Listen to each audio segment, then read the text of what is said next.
Howdy, this is Adam Reynolds, and this is my presentation for PSAA 604 concerning the West Fertilizer Company explosion. I'll begin with some of the background of the West Fertilizer Company explosion.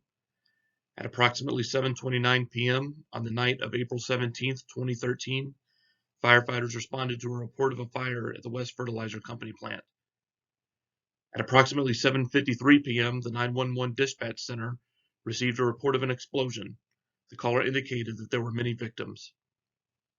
Among the 15 casualties, 12 were firefighters from 5 different fire departments responding that night, including volunteers from the West, Abbott, Merkel, Bruceville Eddy, and Dallas fire departments.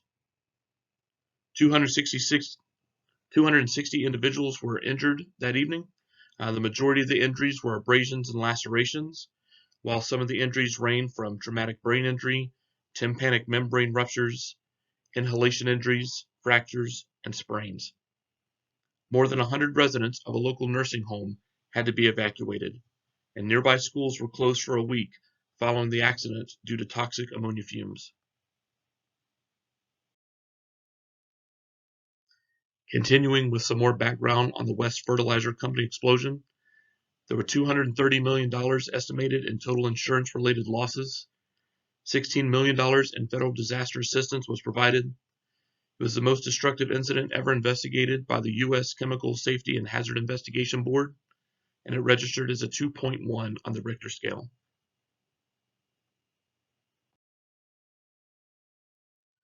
Moving on to the preparedness issues resulting in injuries, death, and damage. A local emergency response plan was not implemented to address an incident related to what occurred at the West Fertilizer Company. The West Volunteer Fire Department did not conduct pre-incident planning or response training at the West Fertilizer Company. Firefighters lacked sufficient information to make an informed decision on how to respond to the incident. A lack of immediate evacuation resulted in additional fatalities and injuries. And there was no HAZWOPER emergency response plan for employees and others in the community. Moving on to mitigation issues resulting in injuries, death, and damage. The most recent West Fertilizer Company risk management plan did not address the type of protection needed to address fire and explosion for fertilizer-grade ammonium nitrate. The West Fertilizer Company lacked appropriate fire mitigation systems, including sprinklers. The CSB concluded that the lack of an automatic sprinkler system plausibly contributed to the detonation. West Fertilizer Company started their business in 1962. The first and only OSHA inspection prior to the incident was in 1985. At that time, the plant was issued a $30 citation for improper storage of anhydrous ammonia. OSHA also cited 4 serious violations for respiratory protection. However, no citations were delivered. Of the 7 agencies that regulated and permitted the facility, the Texas Commission on Environmental Quality investigated the facility 2 weeks after an ammonia smell complaint in 2006. TCEQ cited the facility for not obtaining a permit for the storage of approximately 100,000 pounds of anhydrous ammonia.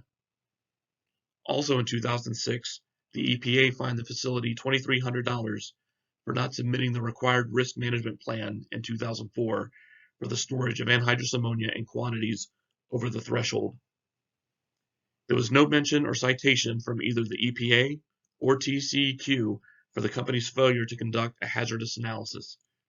No mention of any inspection of the facility's process safety programs. After the explosion, it was discovered that DHS did not know that the West Fertilizer plant stored hazardous materials above the reportable threshold quantities required by regulation. The company failed to report these quantities under the Chemical Facility Anti-Terrorism Standards Program, which requires chemical facilities to report their chemical inventories and chemical processes that exceed a certain threshold.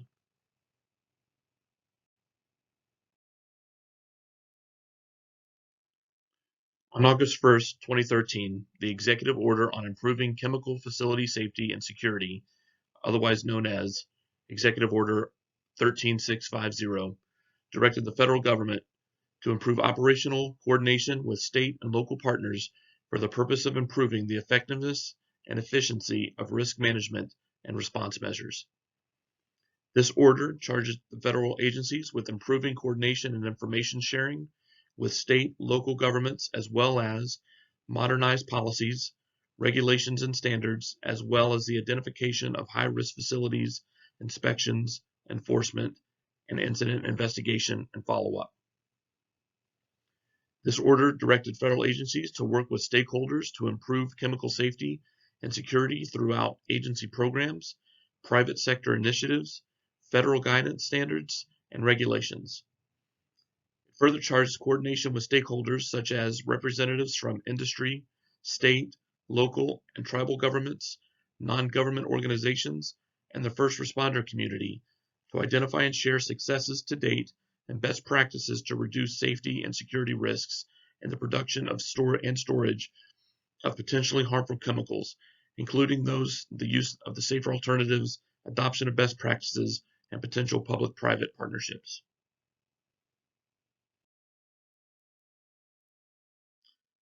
Following the explosion, there was a focused effort to update industry standards.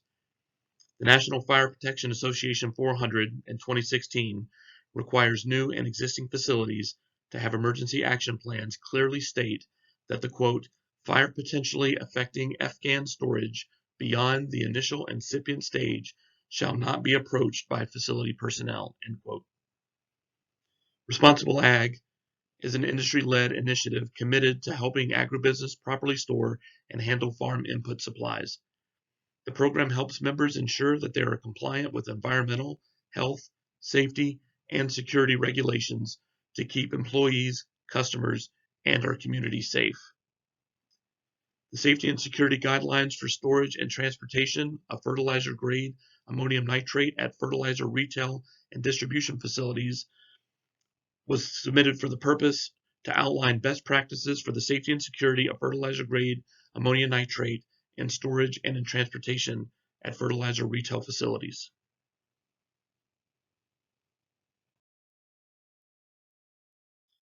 In conclusion, there were several significant lessons learned. Additional fatalities were spared simply due to the timing of the incident. There's a great value of appropriate emergency planning and emergency response plans. Importance of preparation and mitigation for hazards. Updated regulations and closing loopholes for fertilizer-grade ammonium nitrate. Communication and regulation between federal, state, and local entities. And a need for better land use assessments when siting schools, residences, businesses that are close to chemical facilities.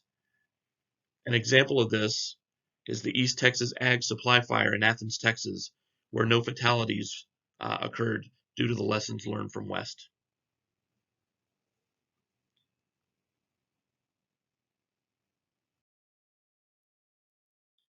This concludes my presentation. Thanks for your time, and gig 'em.